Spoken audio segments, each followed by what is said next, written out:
안녕하십니까. 2024년 7월 3일 수요일 장애인 생활신문 미디어 생활 소리로 보는 뉴스 시작합니다. 오늘의 소리로 보는 뉴스 하나, 시각장애인 복지카드, 점자 양각 각인해야, 장애인 제도 솔루션 복지부의 개선 요청. 둘, 65세 이상 폐렴국은 무료 예방접종 챙기세요. 1959년 12월 31일 이전 출생, 보건소, 지정병원서 접종 가능. 셋, 7월부터 재가 의료급여 전국 확대, 1인당 72만원까지 지원. 장기 입원 후 퇴원하는 의료급여 수급자의 의료, 돌봄, 식사 등 서비스. 넷, 장애인 보조견 공공장소 등 출입보장 의무화 추진. 장애인복지법 개정안, 김예지 의원 대표 발의. 다섯, 인천시 최대 63만원 상당 전문 심리상담 바우처 제공. 우울증 검사 등 심리검사 후 121일간 총 8회, 최소 50분 이상 상담.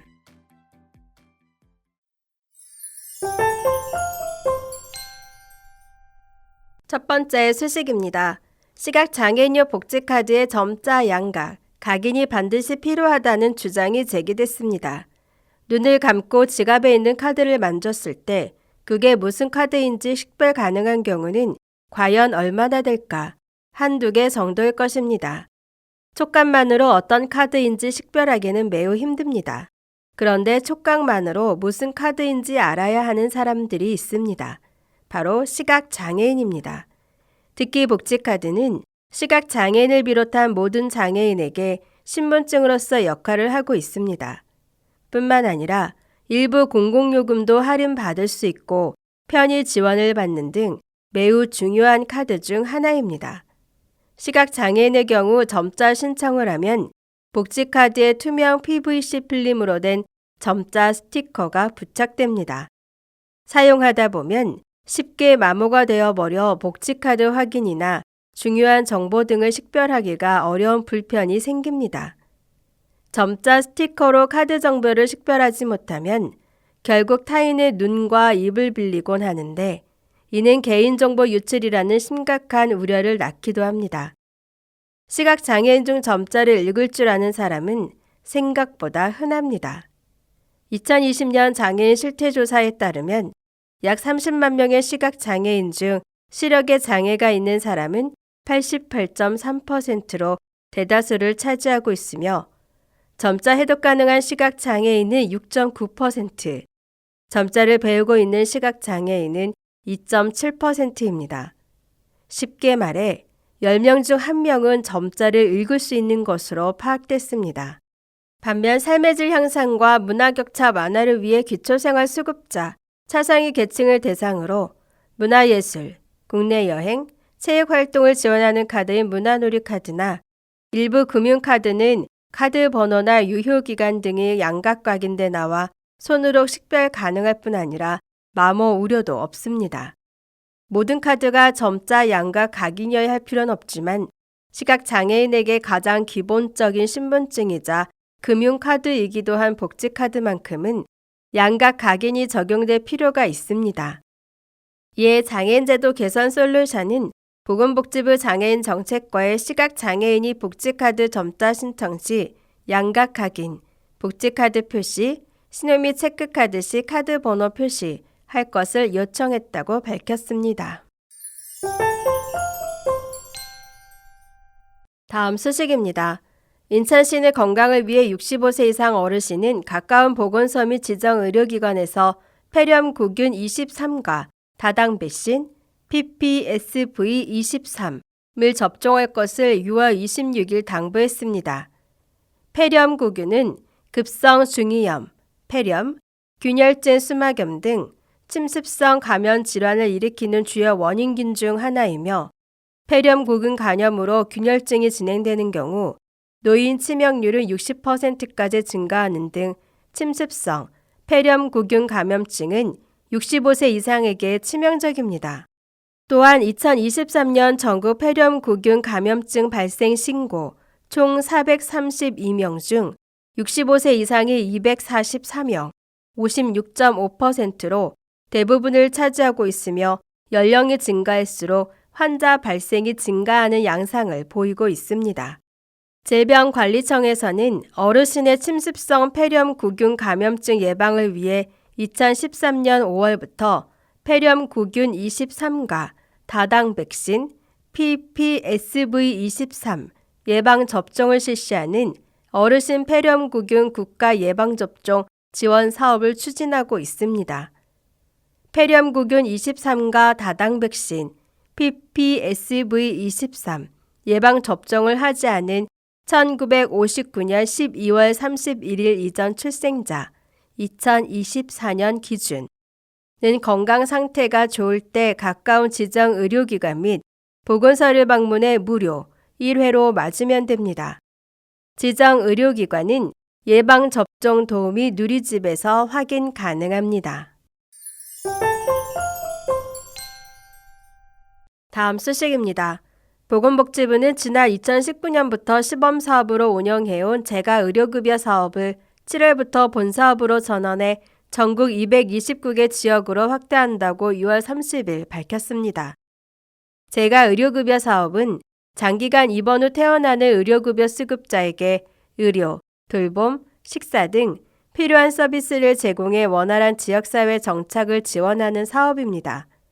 지원 대상자는 1개월 이상 장기 입원 중이지만 의료적 필요가 낮아 퇴원 가능한 의료급여 수급자로 필요도 조사를 통해 돌봄 계획을 수립해 의료, 돌봄, 식사, 이동 지원의 필수 서비스와 주거환경 개선, 복지용품 및 냉난방 용품 제공 등의 선택 서비스를 제공받을 수 있습니다. 시범사업을 통해 누적 2,300명의 수급자를 지원 관리했으며 현재도 922명을 관리 중입니다. 지원 대상자 역시 80% 이상이 서비스에 만족감을 표시하는 등 사업 효과를 확인했습니다. 이번 본사업 전환에 따라 사업 대상자를 입원 필요성이 낮은 장기 입원자 1개월에서 입퇴원 반복 환자까지 대상자 범위를 확대하고 1인당 서비스 지원 금액의 한도를 20% 수준 인상, 월 60만 원에서 72만 원으로 하는 등 제도 개선을 추진합니다. 복지부는 재가의료급여 사업의 7월 본사업 전환에 따라 사업의 원활한 지역사회 정착을 위해 제도 자문, 상담을 위한 슈퍼바이저를 선발 운영하고 지역별로 사업 설명회를 진행했습니다. 아울러 신규 사업 지역에 대한 모니터링과 운영 지원을 지속하는 한편 연구 사업을 통해 지역적 특성에 따른 모델 다변화, 지역별 성과평가 체계 보완 등 사업 내실화를 추진할 계획입니다. 다음 소식입니다. 국민의힘 비례대표 김예지 의원은 장애인의 이동권 및 장애인 보조경 동행권 보장의 내용을 담은 장애인복지법 일부 개정 법률안을 대표 발의했습니다. 개정안은 공공장소 등에서 어떤 경우라도 장애인 보조견의 출입을 거부할 수 없도록 장애인복지법 제40조 제3항의 내용 중 장애인 보조견의 출입을 정당한 사유 없이 거부하여서는 아니 된다에서 정당한 사유 없이 문구를 삭제하고 국가와 지방자치단체가 장애인 보조견에 대한 인식 개선을 위해 공익광고 등 필요한 정책을 수립하고 시행하도록 의무하는 내용을 골자로 합니다. 김예지 의원은 현행법에서 정당한 사유 없이 대중교통이나 공공장소, 숙박시설 및 식당 등에 장애인 보조견을 동반한 장애인의 출입을 거부할 수 없도록 규정하고 있으며 동반 출입을 거부할 경우 과태료를 부과한다고 규정하고 있음에도 여전히 보조견의 출입이 거부되는 사례가 빈번하게 발생하고 있다면서 이는 장애인의 이동권과 안전하게 활동할 권리를 심각하게 침해하는 것으로 장애인 보조견의 출입을 거부할 수 없도록 하는 강력한 규정이 필요하다고 강조했습니다. 이어 김 의원은 장애인과 보조견의 이동권 보장을 위해서는 국가 주도의 인식 개선 활동도 요구되는 만큼 장애인 보조견의 인식 개선을 위한 홍보사업 실시 의무화 조항도 개정안에 담게 됐다고 발의 취지를 밝혔습니다. 끝으로 김예지 의원은 법 개정을 통해 장애인 보조견은 장애인의 고마운 동반자, 장애인과 한몸이라는 인식 개선과 함께 공공장소 등의 장애인 보조견 출입이 이해가 아닌 당연시 될 수 있는 사회가 되기를 기대한다면서 이번 22대 국회에서 개정안이 통과돼 시행될 수 있도록 끝까지 최선을 다해 노력하겠다고 말했습니다. 다음 소식입니다.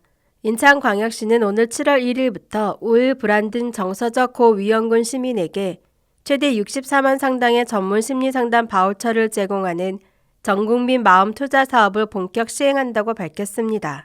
이 사업은 시민의 마음 건강을 돌보고 정신 건강이 만성화, 중증화로 악화되는 것을 조기에 예방하고자 시행하는 전 국민 마음 건강 프로젝트입니다.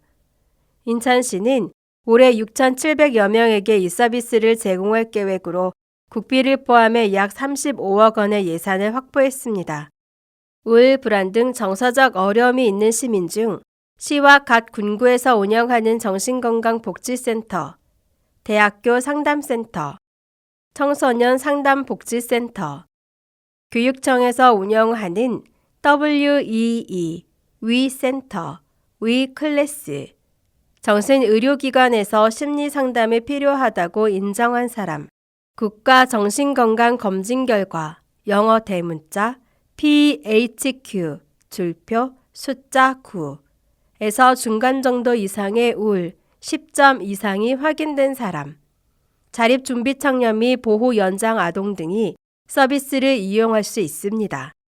단 약물 및 알코올 중독, 중증 질환, 예를 들어 조현병 등 심각한 심리적 문제, 급박한 자살 위기 등인 경우 정확한 진단 및 치료를 위해 정신과 진료가 필요하므로 지원 대상에서 제외됩니다. 각 기관에서 심리상담이 필요하다는 의뢰서를 가지고 가까운 읍면동 행정복지센터에 접수하면 보건소에서 최종 대상자를 선정하고 이후 바우처 카드를 발급받아 원하는 서비스 제공기관, 보건소에서 승인한 기관, 전국 가능에서 상담받을 수 있습니다. 심리검사와 대상자 상황 및 수요 고려한 상담을 120일간 총 8회, 회당 최소 50분 이상 제공받을 수 있습니다. 1회당 바우처 단가는 정신과 의사 및 보건복지부가 정한 1급 유형의 인력은 8만 원, 2급 유형의 인력에게 상담을 받으면 7만 원이며 기준 중위소득에 따라 본인 부담금 최대 2만 4천 원이 발생할 수 있습니다. 단 자립준비 청년, 보호 연장 아동은 본인 부담금이 없습니다. 현재 인천시의 서비스 제공기관은 16곳으로 심리상담 서비스를 제공하고자 하는 기관은 군구별, 보건소에 등록 신청 접수하면 됩니다. 지금까지 장애인생활신문 미디어생활 소리로 보는 뉴스였습니다. 애청해 주셔서 감사합니다.